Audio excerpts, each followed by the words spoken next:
Hi everyone, welcome to the Data Scientist podcast. Today I'm very happy to have here with us today Maria Roldan from Crainio, and I'm looking forward to a very interesting conversation around technology, neuroscience, and AI. Hi Maria, and welcome to the show. Thank you. Thanks for having me today. We'll have this nice conversation with you. Yeah, so very happy about it. And would you like to share a few words about yourself, who you are, what you do, and what Crainio does? Yeah, of course. So my background is in biomedical engineering. I had a lot of interest about the brain from early stages of my career, where I started working with a neurosurgeon and introduced me to the brain. I started creating technology to treat and do monitoring of the brain. But some years after that, I noticed that I needed to create some background as well in how to test this technology. So that's why I did my master's in epidemiology in order to start creating as well clinical trials that allowed me to collect the data that we need, not just to train systems using biomedical technology, but also to test it and to do validation studies for it. So currently I am working for Crainio, which is a spin-off from City University of London, where I did my PhD in biomedical engineering. And during those years, I worked in the science behind Crainio, where we created an optical sensor to measure the pressure inside the skull. So this happened mainly after a traumatic brain injury and other conditions that lead to intracranial hypertension, as hydrocephalus or idiopathic and chronic intracranial hypertension. So we are working in this optical sensor that is just a sticker that is stuck in the forehead, and it shines light into the brain, and there is a wavelength that can go into this skull and reach the arteries in the surface of the brain. And these arteries are pulsating due to the cardiac cycle. So the light that is backscattered into our sensor, it's a pulsatile signal, which morphology changes when the pressure inside the skull increases. So during our clinical trials, we have been recording data from patients with traumatic brain injuries where the pressure goes up. And we have been recording our optical signals simultaneously with data from an invasive sensor that is placed into the head of these patients as the regular method to monitor the pressure inside the skull, which requires like drilling the skull to place the sensor. So it is quite invasive. And when we record data simultaneously from both for a couple, like 12 to 40 hours. We used all these data to train machine learning models based on the features of our optical signals. And this way we can establish if the intracranial pressure is above a clinical threshold that is used in clinical practice to start treating patients early. So the idea of Crainio is to be able to provide these non-invasive and continuous monitor that can help clinicians to start treating the patients at the early stages of trauma as possible. Like nowadays, after a trauma, the patient will get to a hospital, and only if presents some very low signs of consciousness will have a CT scan. But a CT scan is just a photo of what is happening at the moment. With our device, we will be able to provide continuous monitoring and pick up deterioration of the patient as soon as possible to start treatment and avoid secondary injuries as ischemia or bleeding that build up within the skull and increase the pressure even more, or edema, like swelling of the brain. So just by using light, we will be able to provide these early diagnosis and even to help clinicians to make that decision if the patient requires this invasive intracranial pressure monitor. We don't want to replace it, but we just want to provide information on time. Can I ask you, Well, there's a lot of advances in the last few years in data science and AI, but I know that in this type of domain, also signal processing is very important. So how have you found like recent advances in things like machine learning or AI have helped you in your mission? Or do you still find that you operate in a niche where maybe more traditional methodologies are important and you're not really affected by the current hype? Well, actually, it is a mix of both things. Like there is a need of a very well understanding of the features that we are using and how the physiology is impacting those features. Because machine learning, it's just a black box. But in Mm, terms of regulation, it is not easy to go through all the regulatory pathway with a black box where we cannot mm, identify and understand what is happening inside of it. So we need to work with more traditional methods and statistics and understand very well all the inputs that we are giving to the algorithm in terms of how these inputs are impacted by all the physiological changes in order to provide this output of intracranial hypertension, yes or no.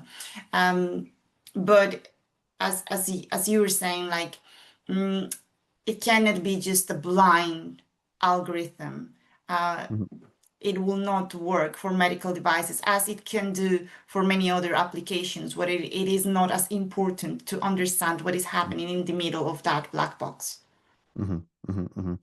I see. So you find that you're still using more traditional methodologies. But and in terms of AI, in terms of things like large language models, obviously you're not operating the domain of language as such, but it does look like large language models have been used in all kinds of domains. Maybe it's not the most efficient solution. Regardless, a lot of people are experimenting.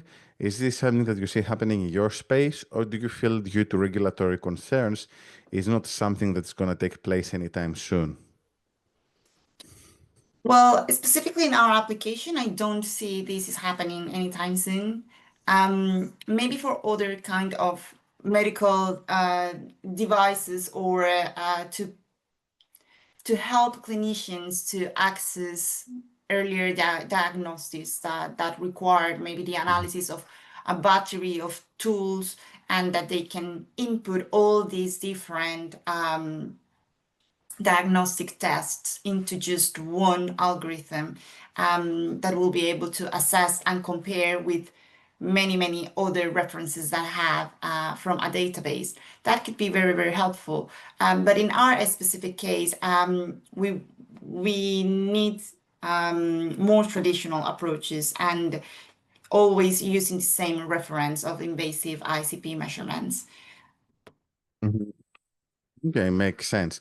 But and are you finding this is something general in this space, or is it just for you? Because I believe that with the availability of data, with different types of sensors becoming cheaper, we're going to see more and more of this embedded, and more of these types of devices and sensors over the next few years. So I presume that at some point the regulators, the FDA being the biggest one, might have to adapt their approach. So what's your opinion on this?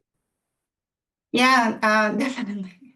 The guidelines will adjust to what is coming in terms of science and development, and the medical devices space will take advantage of machine learning and AI as much as possible.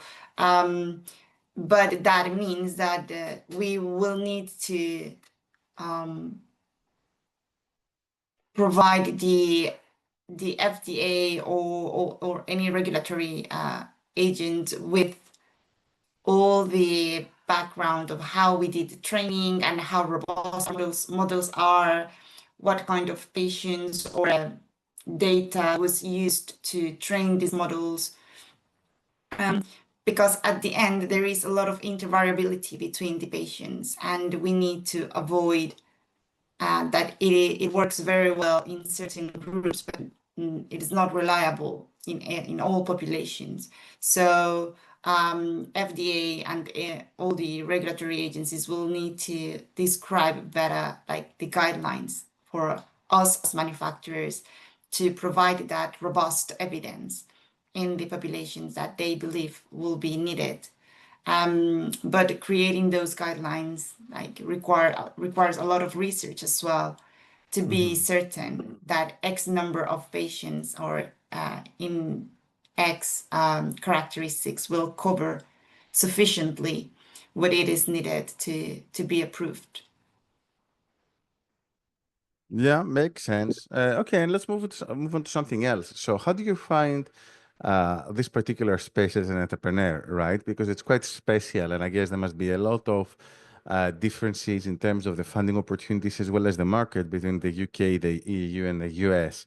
And quite frankly, I think it's a super fascinating space because, in contrast to things like SaaS or crypto, it's tangible, but at the same time, you have to face these challenges like regulation and whatnot. So how are you personally finding the current state of this space, and how do you think it's different between different regions? Yeah, it is a great space to work in because at the end, we are all looking to have an amazing impact on patient lives. So it is not only about the market opportunity and the revenue opportunity, but it is indeed the opportunity to make an impact on patients' lives.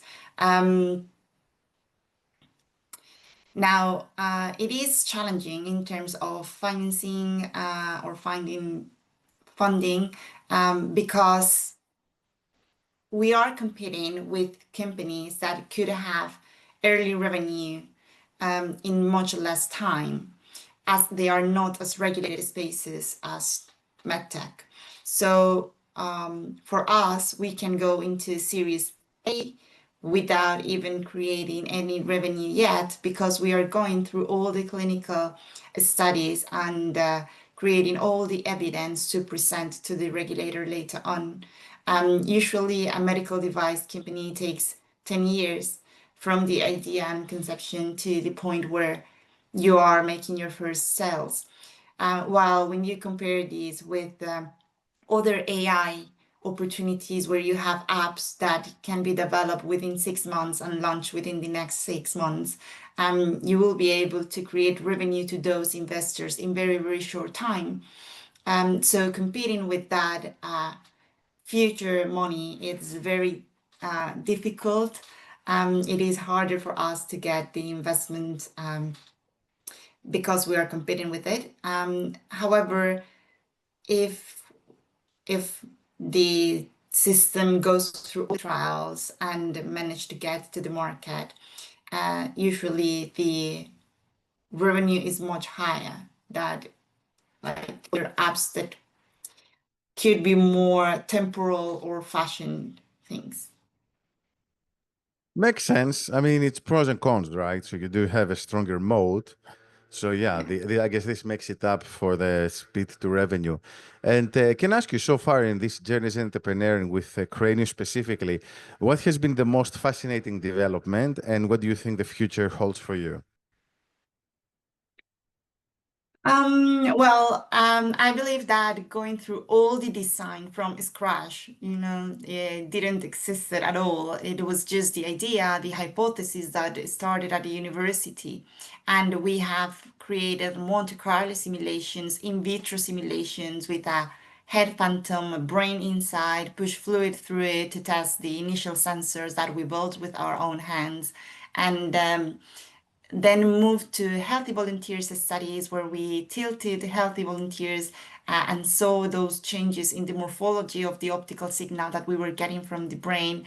Then enhance the sensors and go through all the MHRA approvals to actually put these into a clinical trial and start collecting data from patients in trauma.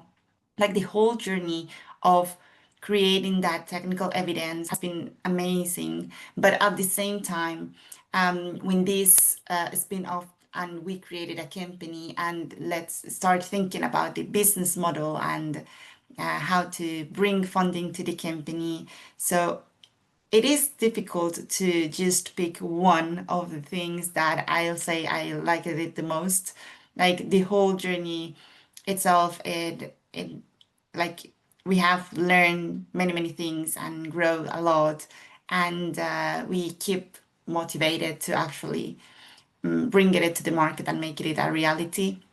Our next steps are finishing this feasibility study, and we will be freezing our hardware and our design, so we can, like within the QMS, so we can move to our validation study by mid-year next year.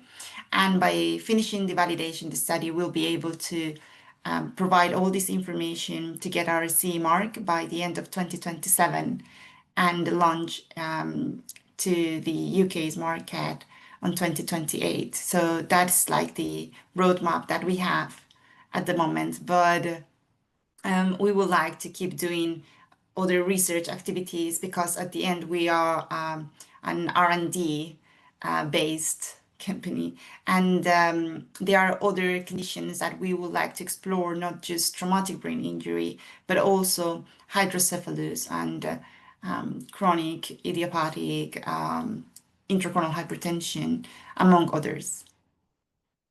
Okay, perfect. So you do look towards a future where you're going to be expanding across more illnesses and use your technology to tackle some of that. Exciting.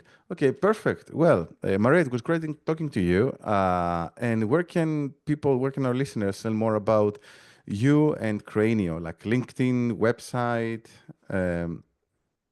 Yeah, definitely. So you can find our website as www.crainio.com.